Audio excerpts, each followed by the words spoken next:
அனைவருக்கும் மாலை வணக்கம். நான் உங்கள் வாசுதேவன் பேசுகிறேன்.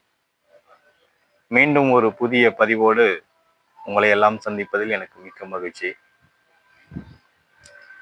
ஒரு 10 வருஷத்துக்கு முன்னாடி ஒரு நாள் இரவு நான் எங்கள் அண்ணன் வீட்டுக்கு போயிட்டு திரும்பி வரேன். ஒரு நாள் ராத்திரி ஒரு 10:30 மணி இருக்கும். ஒரு தனியார் பஸ்ஸை பிடிச்சி நான் நம்ம வீட்டுக்கு வரேன். ஸோ என்னை பஸ்ஸை ஏற்றுறதுக்காக எங்கள் அண்ணன் பஸ் ஸ்டாண்டுக்கு வந்திருந்தாப்புல. அந்த பஸ்ஸில் பின்னாடி பக்கம் படிக்கட்டில் ஏறி அந்த படிக்கட்டுக்கு நேராக இருக்கிற அந்த சீட்டில் நான் உக்காந்துக்கிட்டேன். எங்கள் அண்ணனும் எனக்கு பின்னாடியே ஏறி இந்த சீட்டில் உட்காராத, ரன்னிங்கில் வந்து காற்றடிக்கும், குளிரும், நீ முன்னாடி சீட்டு உக்காந்துக்க, அது காலியாக இருக்கு அப்படின்னு சொன்னார். நான் என்ன சொன்னேன், முன்னாடி எழுந்து பார்த்த உடனே அது அந்த பஸ்ஸினுடைய பின்னாடி டயர் இருக்கிற அந்த இடம். ஸோ அந்த இடத்துல வந்து ஒரு மேடாட்டம் இருக்கும், கால் வைக்கிறதுக்கே கொஞ்சம் சிரமமாக இருக்கும். ஸோ இந்த இடம் வந்து நல்லா கால் வச்சுக்கிறதுக்கு கம்ஃபர்டபுளாக இருக்குது, அது ரொம்ப இறுக்கமாக இருக்குது அப்படின்னு சொல்லிட்டு நான் பின்னாடி சீட்லேயே உட்காந்துட்டேன். கொஞ்சம் ஒரு 2 நிமிஷத்தில் எங்கள் அண்ணன் என்னை பஸ் ஏற்றிட்டு வீட்டுக்கு கிளம்பிட்டாப்புல. அப்புறமா பஸ் எடுத்துட்டாங்க. ரொம்ப நேரம் நிற்கல, பஸ் எடுத்துட்டாங்க. பஸ்ஸு வந்து ராத்திரி ஒரு 12-1 மணி இருக்கும். என்ஹெச்சில் வந்து வேகமாக வந்துட்டே இருக்கு. ஆனால் அது எந்த ஏரியான்னு என்னால் ரெக்கக்னைஸ் பண்ண முடியல. என்ஹெச்சில் வந்து லைட்டெல்லாம் ஆஃப் பண்ணிவிட்டு வேகமாக வந்துட்டே இருக்கு. நான் என்ன பண்ணுறேன், இந்த 2 காலையும் தூக்கி முன்னாடி சீட்டில் முட்டை வச்சுக்கின்னு இப்படி குந்தின மாதிரி கூலருக்கு நல்லா அடக்கமாக அந்த கண்ணாடி ஓரமாக படுத்து தூங்கிட்டே வரேன்.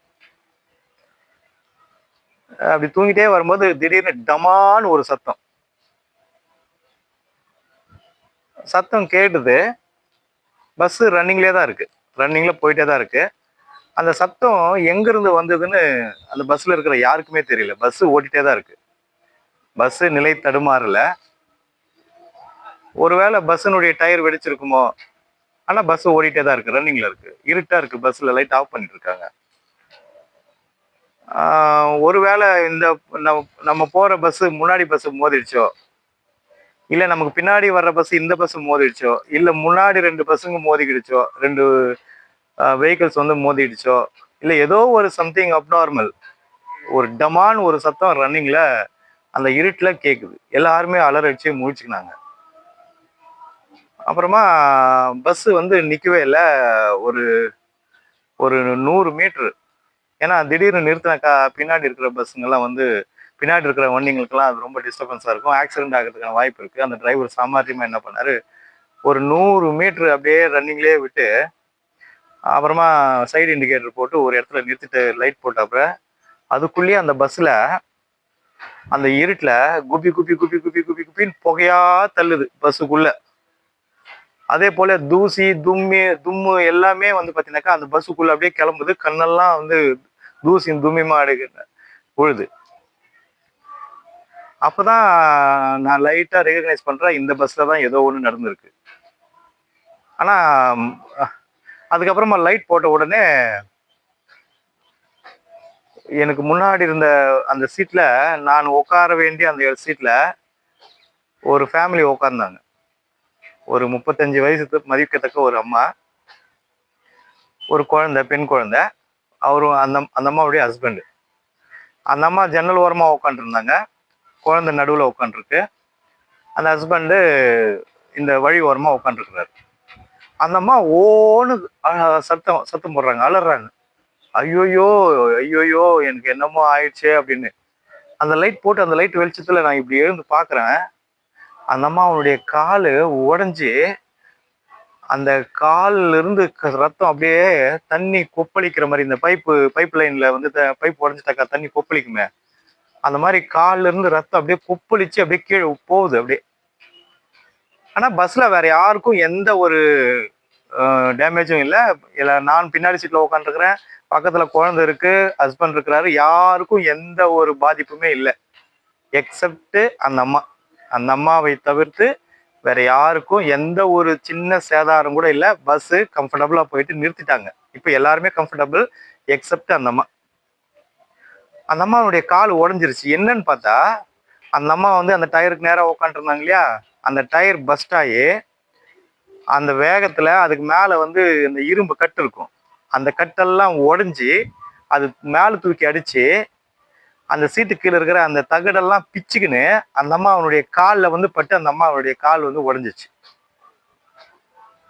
அந்த அம்மாவுக்கு மட்டும்தான் ஆயிருக்கு. பின்னாடி அந்த அம்மாவுக்கு பின்னாடியே நான் இருக்கேன். நான் ரெண்டு முட்டி தூக்கி முன்னாடி சீட்ல முட்டு கொடுத்துட்டு தூங்கிட்டு வரேன். பை சான்ஸ் நான் வந்து அந்த காலை கீழே விட்டுருந்தேன்னா என்னுடைய 2 காலுமே அன்னைக்கு போகக்கூடிய வாய்ப்பு இருந்தது. அந்த அம்மாவை பார்த்த உடனே ஒரு கணம் என் உடம்புல இருந்து என் உயிர் பிரிஞ்சிச்சு.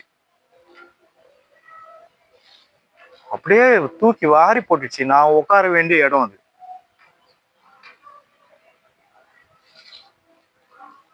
அந்த ஆக்சிடென்ட் எனக்கு நடக்க வேண்டியது. எனக்கு போட்டு வச்ச சீட் அது. ஆனால் கடவுள் என்னை தப்புவித்து அந்த அம்மாவை பலி வாங்கிட்டார். அடுத்த ஒரு வாரத்துல நான் விசாரிச்சா அந்த அம்மா இறந்துட்டாங்க. Blood heavy loss. அந்த அம்மாவுக்கு அந்த ரத்தம் கொப்பளிச்சு வெளியே வருது. அங்க இருக்கிறவங்க எல்லாம் ஓடி வந்து கையில எந்த ஒரு ஃபர்ஸ்ட் எய்டுமே இல்லை, ஓடி வந்து நல்ல ஒரு டவுலை போட்டு சுத்தி கட்டுறாங்க. அப்போ கூட அந்த டவுலையும் பீர்ச்சிக்குன்னு அந்த ரத்தம் அப்படியே வெளியே வருது. அந்த அம்மா ஓன்னு அழுகுறாங்க. என்ன பண்றதுன்னே தெரியல. நடு ராத்திரி. அது அந்த பஸ் போற இடம் முன்னாடி எத்தனை கிலோமீட்டர் போகணும், பின்னாடி எத்தனை கிலோமீட்டர் போகணும் ஹாஸ்பிட்டலுக்குன்னு தெரியல. ஹாஸ்பிட்டல் எங்க இருக்குது அப்படிங்கிற தடையும் கூட இல்லை. அந்நேரத்துக்கு அங்க ஒரு போற ஆட்டோவை வழிமறிச்சு அந்த ஆட்டோல அந்த அம்மாவை அழகா கூட்டிட்டு போயிட்டு உட்கார வச்சு அந்த ஃபேமிலியா ஹாஸ்பிட்டலுக்கு போறாங்க. எனக்கா அல்ல இல்லை. உண்மையிலேயே மரணத்தின் விளிம்பிற்கு சென்று திரும்பி வந்ததை போல நான் அன்று உணர்ந்தேன். செத்து ஒருத்தன் உயிரோட வந்தா எப்படி இருக்கும்? செத்து ஒருத்தன் மறு ஜென்மம் எடுத்தா எப்படி இருக்கும்? உண்மையிலேயே அந்த தருணம் எனக்கு என் உயிரை நான் கடவுளிடம் பிச்சை எடுத்து திரும்பி வாங்கினதை போல் நான் உணர்ந்தேன். யமனிடத்தில் போராடி என் உயிரை நான் பிச்சை கேட்டு வாங்கினதை போல நான் உணர்ந்தேன். நான் உட்கார வேண்டிய அந்த இருக்கை கடவுள் என்னை தப்புவித்து அந்த அம்மாவின் உயிரை யமன் பறித்து விட்டான். இது ஒரு சாதாரண நிகழ்வு. அந்த நிகழ்வில் நாம் இருக்கும் பொழுதுதான் அதனுடைய அந்த வலி உண்மையில் நமக்கு புரிய வரும். அவ்வளவு வலியான அந்த தருணம் என் இதயம் துடிப்பதை ஒரு கணம் நிறுத்தி மறுபடியும் ஸ்டார்ட் பண்ணுச்சு. உடனே பஸ்ல இருந்து இறங்குனேன். என் உயிர் என்கிட்ட இல்லை. நான் என்ன செய்யறதுனே தெரியல. கடவுளே என்னை தப்பு வச்சதுக்குன்னு நான் சந்தோஷப்படுறதா, இல்லை இதுக்கு எதிரில் உட்கார்ந்து இருக்கிறவங்களை இப்படி பழி வாங்கிட்டேன்னு நான் அழுறதா? எப்படி இருக்கும் பாருங்களேன். ஒரு ஒரு ஜஸ்ட் ஃப்ராக்ஷன் நான் அங்கே உட்கார்ந்தேன்னா நான் பலி. அவ்வளோதாங்க வாழ்க்கை. அதுக்கப்புறம் பஸ் விட்டு இறங்கினேன். என்ன செய்யறதுன்னே தெரியல. அங்கே இருக்கிற கூட்டம் எல்லாம் பஸ் பாதியில நின்றுருச்சு. டிக்கெட்டுக்கான காசு கொடுங்கன்னு கண்டக்டர்கிட்ட போயிட்டு முறையிட்டுருக்குறாங்க. எனக்கு காசும் வேணாம், ஒரு மண்ணும் வேணாம்னு சொல்லிட்டு பின்னாடியே ஒரு அரசு பேருந்து வந்தது. அது ஏறி யாருக்கும் சொல்லாம வீட்டை வந்து சேர்ந்துட்டேன். வீட்டில் வந்து சொன்னா அப்பா அம்மாலாம் ரொம்ப பயப்படுவாங்கன்னு சொல்லிட்டு கொஞ்ச நாள் சொல்லவே இல்லை. அண்ணனுக்கு ஃபோன் நேற்றுக்கு ராத்திரிக்கு அண்ணனுக்கு ஃபோன் பண்ணா அண்ணன் ஃபேமிலியை டிஸ்டர்ப் ஆயிடுவாங்கன்னு சொல்லிட்டு அவங்களுக்கும் ஃபோன் பண்ணல. யாருக்கும் தெரியாம நான் வீடை வந்து சேர்ந்தேன். ஸோ கடவுள் அன்னைக்கு எனக்கு போட்ட அந்த பிச்சை தான். கடவுள் அன்னைக்கு எனக்கு காட்டின அந்த கருணை தான் இன்னைக்கு நான் உங்களுக்கு முன்னாடி நிற்கிறேன். God is great. கடவுள் உண்மையிலேயே மிகவும் மகத்துவம் உள்ளவர். என் உயிரை மயிரிழையில் தப்புவித்தார். இந்த இன்சிடென்ட்ல இருந்து இந்த சமுதாயத்திற்கு நான் என்ன ஒரு செய்தி சொல்லணும்னு நினைக்கிறேன்னா, இந்த வாழ்க்கைங்கிறது ஒரு அழகான ஒரு அற்புதமான கடவுளுடைய படைப்பு. யாருக்கும் கிடைக்காத ஒரு அரிய வாய்ப்பு. அரிது அரிது மானிடராய் பிறத்தல் அரிது. கூன் குருடு செவிடு நீங்கி பிறத்தல் அதனினும் அரிது. கடவுள் நம்மளுடைய இந்த அவயங்களை அழகாக படைத்திருக்கிறார். நீங்க பஸ்ல பிரயாணம் பண்ணும்பொழுது பஸ்ல அழகா இடம் இருக்கு, உள்ள போயிட்டு அழகா உட்காருங்க. உள்ள அழகா கம்ஃபர்டபுளா உக்காந்துட்டு இருந்த எனக்கே கடவுள் மரண பயத்தை காட்டினார். மரணத்தை பஸ்ல வேற யாருக்குமே வந்து அந்த ஆக்சிடென்ட் நடக்கலைங்க. 100 பேர் உக்காந்துட்டு இருந்தா அதுல ஒருத்தருக்கு தான் உயிர் போச்சு. கொஞ்சம் யோசித்து பாருங்க. பர்ஃபெக்டா எவ்வளோ மைன்யூட்டா போயிட்டு அந்த அம்மாவை வந்து எம்ம பிடிச்சிட்டு போயிருக்கிறான் பாருங்க. முன்னாடி இருந்தவங்களுக்கும் ஒன்றும் ஆகல, பின்னாடி இருந்தவங்களுக்கும் ஒன்றும் ஆகல, பக்கத்துல இருந்த குழந்தைக்கு ஒரு சின்ன கீறல் கூட இல்லை, அதுக்கு பக்கத்துல இருந்த ஹஸ்பண்டுக்கும் ஒரு சின்ன கீறலும் இல்லை. ஸோ நீங்க சின்ன பிள்ளைகளா இருக்கிறீங்க, பஸ்ல போகும்போது படிக்கட்டை வந்து தொங்காதீங்க. நீங்க நினைச்சுட்டு இருக்கிறீங்க அது ஒரு ஹீரோயிசம்னு நினைக்கிறீங்க, அது ஒரு ஆண்மைன்னு நினைக்கிறீங்க, அது ஒரு கெத்துன்னு நினைக்கிறீங்க. பஸ் படிக்கட்டு பிடிச்சி தொங்கி அந்த பஸ்ஸை கவுத்துடலான்னு நீங்க டெய்லி தொங்கிட்டே போறீங்க, அது ஒரு ஹீரோயிசம் நினைக்கிறீங்க.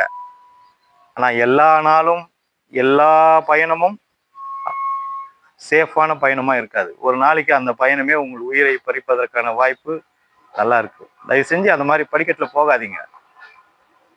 அடுத்த பஸ்ஸுக்கு போங்க. என்ன ஆயிடு போகுது? ஒரு 1/2 hour லேட்டா போனா என்ன ஆயிடு போகுது? நமக்கு பாதுகாப்பு தான் முக்கியம். உங்கள் உயிரை பணியம் வைத்து படிக்கட்டுல எல்லாம் பயணம் செஞ்சுட்டு போகாதீங்க. அப்படி படிக்கட்டுல தொங்கிட்டு போனாதான் உன்னை யாருன்னா பார்ப்பாங்க, எவ்வளவு பார்ப்பான்னா அது உண்மையான காதலே இல்லை, அது ஒரு நாய் காதல், அது அவசரத்துக்கு வர்ற காதல், உன் பர்ஸ்ல இருக்கிற பணத்தை காலி பண்றதுக்காக வர்ற காதல்.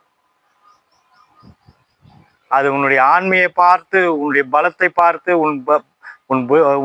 உன்னுடைய பராக்கிரம புஜ பலத்தை பார்த்து ஒரு லவ் வருது அப்படின்னா, உன்னுடைய மசில பார்த்து, உன்னுடைய ஸ்ட்ரென்த்தை பார்த்து ஒரு லவ் வருது அப்படின்னா, அது வந்து உண்மையான காதல், அன்பினால் வர்ற காதல் அல்ல. அது முன்னாடி எல்லாம் போகாதீங்க. உங்ககிட்ட இருக்கிற பர்ஸ்ல இருக்கிற காசை காலி பண்ணிட்டு அண்ணா பாய் அப்படின்ட்டுருவாங்க, நீ தான் தாடி சுத்தி வச்சுட்டு அலையணும். ஸோ வேண்டாம்.